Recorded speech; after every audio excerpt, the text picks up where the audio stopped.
पावसाळ्यामध्ये आपण बऱ्याच वेगवेगळ्या प्रकारची भजी किंवा पकोडे बनवतो, पण हे पकोडे किंवा भजी जर कुरकुरीत आणि खमंग असतील तरच ते खायची मजा येते।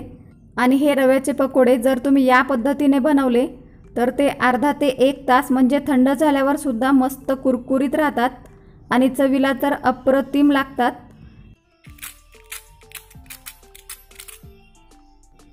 चला तर मग आज आपण अर्धा ते 1 तास मस्त कुरकुरीत राहणारे आणि चवीला खमंग लागणारे रव्याचे पकोडे कसे बनवायचे ते बघूयात। नमस्कार, मी अपर्णा, स्वागत आहे तुमचं मम्माज रेसिपीज बाय अपर्णा बोले या आपल्या चॅनलमध्ये।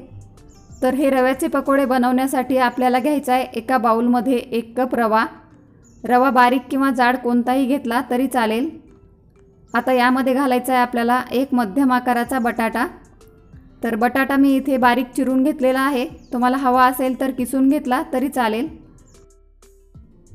त्याचबरोबर यामध्ये आपल्याला घालायचा आहे एक मोठा उभा चिरलेला कांदा, 2 टेबलस्पून दही,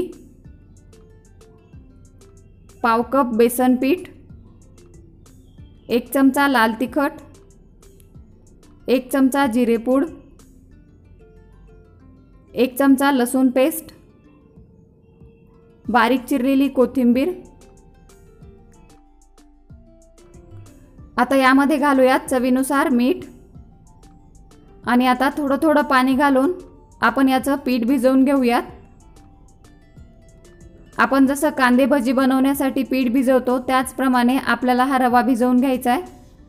खूप जास्त पातळ करायचं नाहीये, नाहीतर भजी चपटी होतात मग। तर इथे तुम्ही या पिठाची कन्सिस्टन्सी बघू शकता। आता यावर झाकण ठेवायचं आणि 15 मिनिटं हा रवा आपल्याला भिजण्यासाठी बाजूला ठेवून द्यायचा आहे। तर आता 15 मिनिटं झालेली आहेत आणि तुम्ही इथे बघू शकता हा रवा किंवा हे पीठ छान भिजलेलं आहे। आता आपण याचे पकोडे तळायला सुरुवात करूया। तर हे पकोडे तळण्यासाठी मी इथे कढईमध्ये तेल गरम केलेलं आहे। आता यामध्ये आपण एक एक पकोडे सोडूया आणि छान सोनेरी रंग येईपर्यंत आणि छान क्रिस्पी होईपर्यंत आपण हे पकोडे तळून घेऊयात। मीडियम फ्लेमवर आपल्याला हे पकोडे तळायचेत। तर मीडियम फ्लेमवर 3 ते 4 मिनिटं लागतात हे पकोडे तळण्यासाठी। तर तुम्ही इथे बघू शकता किती मस्त या पकोड्यांना सोनेरी कलर आलेला आहे आणि खूप मस्त क्रिस्पी झालेले आहेत। आता हे आपण टिश्यू पेपरवरती काढून घेऊयात आणि याच पद्धतीने राहिलेले पकोडे तळून घेऊयात।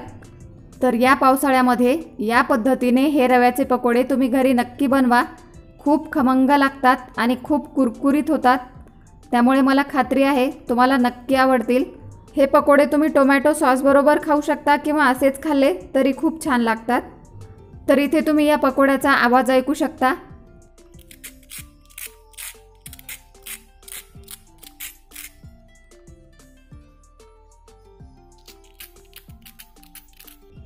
तर खूप मस्त कुरकुरीत आणि खमंग झालेले आहेत हे पकोडे आणि महत्त्वाचं म्हणजे थंड झाल्यावर सुद्धा अर्धा ते 1 तास खूप मस्त कुरकुरीत राहतात हे।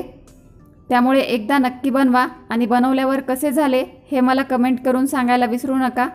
त्याचबरोबर व्हिडिओला लाईक करा, आपले व्हिडिओ तुमच्या फ्रेंड्स आणि फॅमिलीमध्ये जास्तीत जास्त शेअर करा आणि अशाच सोप्या कुरकुरीत खमंग रेसिपीसाठी आपल्या चॅनलला सबस्क्राईब करा।